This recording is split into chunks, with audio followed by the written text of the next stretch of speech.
Assalamualaikum warahmatullahi wabarakatuh. Salam sejahtera untuk kita semua. Saya Agus Pratondo, salah satu guru besar di Telkom University dengan keahlian di bidang Applied Machine Learning yang saat ini menjadi kandidat dalam pemilihan rektor di Telkom University. Saya menempuh pendidikan S1 di Teknik Informatika ITB, kemudian melanjutkan studi di Teknik Elektro ITB dan menyelesaikan PhD di bidang Computer Vision di Department of Electrical and Computer Engineering, National University of Singapore. Karir saya sebagai dosen dimulai pada tahun 2007 di Politeknik Telkom. Beberapa penugasan struktural yang pernah diamanahkan kepada saya antara lain: 1. Bagian pengembangan sistem akademik Politeknik Telkom. 2. Kaprodi Manajemen Informatika Politeknik Telkom. 3. Ketua Jurusan Teknologi Informasi Politeknik Telkom. 4. Manajer Pengabdian Masyarakat Telkom University. 5. Wakil Dekan 1 Fakultas Ilmu Terapan Telkom University. Dan 6. Wakil Dekan 2 Fakultas Ilmu Terapan Telkom University. Saya juga pernah terlibat di berbagai program pemerintah, antara lain Program Citarum Harum bersama TNI Sektor 6 dan Sektor 7, Program Vocational School Graduate Academy dan Fresh Graduate Academy kerjasama antara Telyu dan Kominfo, serta program SMK Pusat Keunggulan kerjasama antara Direktorat Pendidikan Vokasi dengan Telkom University. Saat ini saya aktif sebagai Ketua Dewan Redaksi International Journal of Applied Information Technology yang terindeks di Dido AJ dan Sinta 3. Visi saya apabila terpilih menjadi rektor di Telkom University adalah mewujudkan National Excellent Entrepreneurial University melalui sinergi, inovasi, dan ekspansi. Bapak Ibu yang saya hormati, izinkan saya menyampaikan paparan visi misi saya apabila terpilih menjadi rektor Telkom University. Untuk mencapai visi ini, saya turunkan menjadi beberapa misi untuk mendukung smart planning atau perencanaan yang spesifik, measurable, achievable, relevant, and time-bound. Pertama, meningkatkan kemudahan layanan administratif bagi seluruh dosen, mahasiswa, dan staf akademik. Kedua, meningkatkan berbagai fasilitas akademik, khususnya kelas dan laboratorium yang berstandar dan berlaku di seluruh kampus Telyu, baik di kampus Bandung maupun di kampus cabang. Ketiga, meningkatkan kualitas sumber daya sivitas akademika, baik dari sisi hard skill, soft skill, serta internalisasi budaya HEI dan akhlak. Keempat, memperkuat link and match dengan industri melalui bridging pegawai researcher. Kelima, mendorong budaya ilmiah dengan mempermudah administrasi penelitian dan diseminasi hasilnya melalui conference dan jurnal Scopus, baik dari internal maupun eksternal. Keenam, melakukan efisiensi dengan meminimalkan program atau event yang kurang prioritas dan menyesuaikan dengan SOTK sesuai dengan kebutuhan lapangan. Pemilihan visi misi saya ini didasari oleh fakta-fakta di lapangan yang saya temui. Pada kesempatan ini, izinkan saya menyampaikan paparan yang lebih detail mengenai latar belakang visi misi ini. Saya meyakini bahwa Telyu memiliki potensi besar untuk terus berkembang menuju cita-citanya. Di penghujung tahun 2024, Telyu meraih kembali berbagai pencapaian yang luar biasa. Telyu berhasil menempati peringkat ke-9 nasional dan 300-an dunia di Times Higher Education untuk kategori Interdisciplinary Science Rankings. Mahasiswa Telyu juga mencatat 356 prestasi di tahun 2024. Telyu juga berhasil mempertahankan statusnya sebagai klaster mandiri pada klasterisasi perguruan tinggi.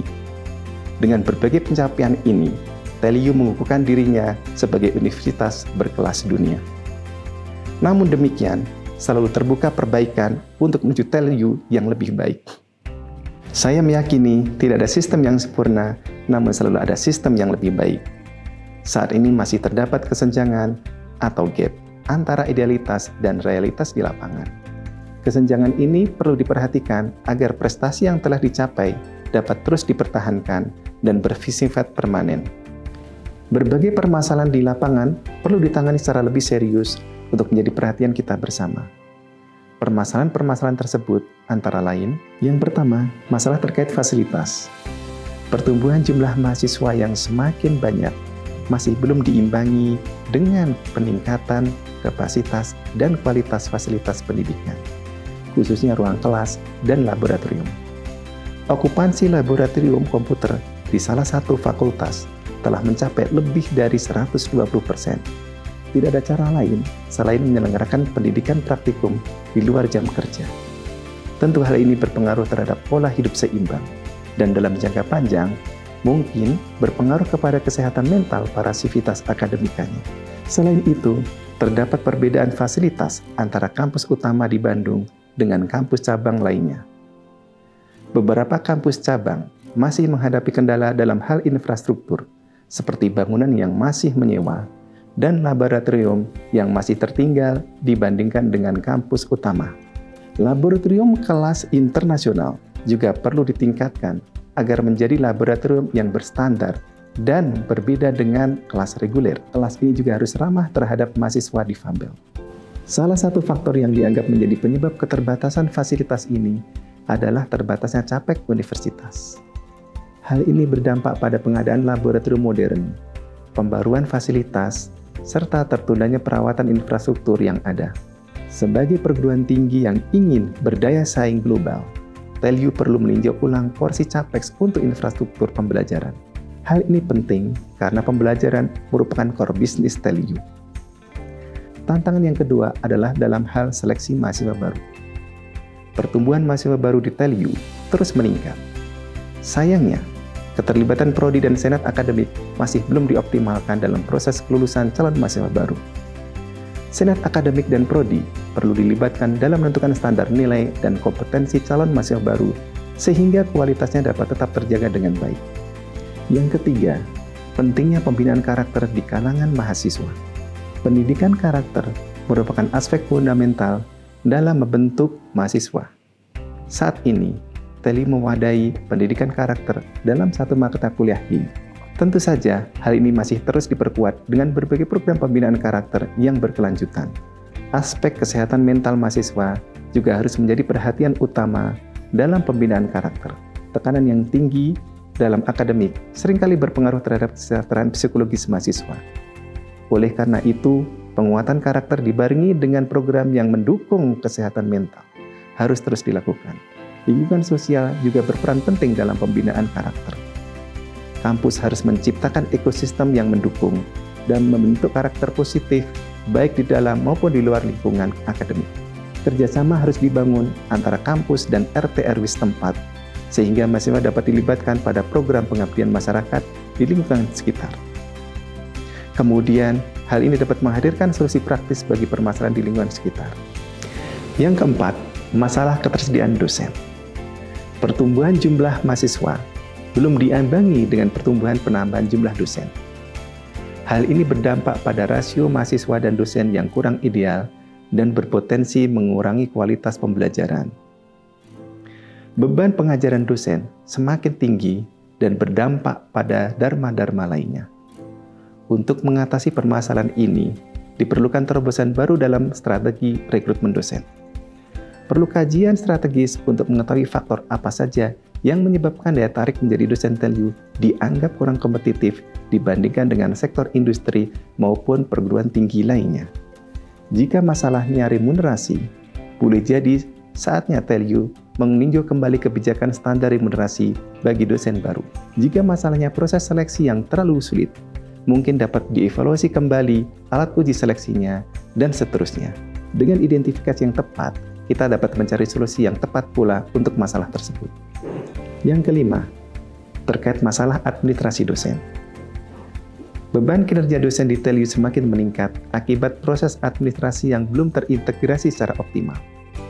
Dosen harus mengelola dan melaporkan data yang secara substansi sama ke berbagai aplikasi yang saat ini menuntut pengisian bersamaan, yaitu BKD, JFA, dan TELU Point. Ketidakefisienan ini menyebabkan pekerjaan administratif menjadi berulang dan memakan waktu yang lama. Waktu yang seharusnya dialokasikan untuk kegiatan akademik jadi kurang produktif. Proses yang belum terstandarisasi dan minimnya sistem yang saling terkoneksi juga dapat meningkatkan risiko kesalahan input serta memperlambat evaluasi kinerja dosen. Oleh karena itu, diperlukan solusi integrasi sistem administratif yang lebih terstruktur sehingga pelaporan dapat dilakukan dalam satu platform terpadu dan tersinkronisasi ke berbagai kebutuhan administrasi akademik. Harapannya, dosen dapat lebih fokus pada tugas tridharma lainnya. Berikutnya adalah masalah link and match dengan industri. Saat ini masih ada jarak antara kampus dan dunia industri. Untuk memperkuat link and match keduanya, Telyu perlu menjadikan bridging pegawai researcher yang berperan sebagai penghubung antara dunia akademik dan dunia industri. Sudah saatnya Telyu memiliki pegawai berstatus researcher yang fokus pada penelitian dan inovasi. Dosen dapat lebih fokus menjalankan tridharmanya tanpa terbebani oleh aspek administrasi dan teknis dalam proyek kerjasama dengan industri. Model ini akan memberikan kemerdekaan bagi dosen dalam menjalankan tridharmanya dan menjadi konsep baru dalam Merdeka Tridharma Kampus Merdeka. Kuatnya link and match ini akan menjadi fondasi utama bagi Telyu dalam mewujudkan visi misinya. Dengan hubungan industri yang kuat, Telyu dapat menghasilkan ekosistem kewirausahaan yang berkelanjutan dan menggarap berbagai program SDGs secara optimal. Yang ketujuh, hambatan administratif dalam budaya penelitian dan publikasi. Penelitian di Telyu masih menghadapi berbagai tantangan berupa administrasi yang cukup dominan. Idealnya, pertanggungjawaban penelitian berfokus pada luaran penelitian seperti publikasi, paten, dan inovasi yang lebih berdampak. Laporan administratif dan keuangan yang rumit dapat membebani para peneliti dan mengaburkan fokus penelitian itu sendiri. Sudah saatnya Telyu membuat sistem yang lebih fokus pada luaran penelitian dan publikasi, sehingga produktivitas dosen di Dharma penelitian dapat ditingkatkan. Selain itu, proses reimburse dan insentif publikasi artikel ilmiah sering tertunda cukup lama. Sudah saatnya Telyu membangun sistem reimburse dan insentif yang lebih sustain. Telyu perlu memiliki jurnal ilmiah terindeks Scopus. Saat ini Telyu sudah memiliki banyak jurnal, tetapi program untuk menuju indeksasi Scopus masih perlu lebih serius. Salah satunya adalah ketidaksiapan infrastruktur jurnal, di mana sistem jurnal sempat mengalami downtime dengan waktu yang cukup lama. Perbaikan infrastruktur dan tata kelola jurnal menjadi urgen untuk dilakukan agar kredibilitas jurnal dapat dipertahankan. Yang kedelapan adalah masalah sinergi kampus utama dan cabang. Adanya perbedaan budaya, sarana, prasarana, dan struktur organisasi di antara kampus utama dan kampus cabang akan berpengaruh ke seluruh proses bisnis. Sinergi dan standarisasi harus terus dilanjutkan, sehingga gap antara kampus utama dan kampus cabang dapat diminimalkan. Berbagai permasalahan yang dihadapi Telyu, mulai dari keterbatasan fasilitas, hambatan dalam penelitian, hingga kendala administratif, memiliki permasalahan yang sama yang beririsan, yaitu keterbatasan dana. Mengajukan tambahan pendanaan kepada stakeholder merupakan perkara yang tidak mudah dan seringkali berada di luar kendali kita. Oleh karena itu, salah satu langkah alternatif yang dapat dilakukan untuk mengatasi keterbatasan dana adalah dengan menerapkan efisiensi program atau event yang kurang prioritas dan SOTK yang kurang representasi dengan kebutuhan lapangan perlu dikaji ulang keberadaannya. Selanjutnya, anggaran dapat dialihkan ke program yang lebih prioritas, yang lebih mendesak seperti perbaikan ruang kelas, modernisasi laboratorium, atau peningkatan fasilitas bagi mahasiswa dan dosen. Demikian penjabaran visi dan misi saya. Saya berharap siapapun yang terpilih sebagai Rektor Telkom University dapat mengakomodasi isu-isu strategis yang telah saya sebutkan sebelumnya. Telkom University harus terus berkembang mencapai milestone-nya di tahun 2028 menuju National Excellent Entrepreneurial University yang berdaya saing global. Dengan komitmen bersama dari seluruh sivitas akademika, Telkom University dapat menjadi pusat pendidikan, riset, dan inovasi yang memberikan dampak nyata bagi masyarakat dan industri, baik di tingkat nasional maupun internasional. Semoga Allah, Tuhan Yang Maha Esa, senantiasa membimbing langkah-langkah kita dalam membangun Telkom University ke arah yang lebih baik, serta memberikan manfaat kepada Indonesia dan dunia. Telyu, contribute to the world.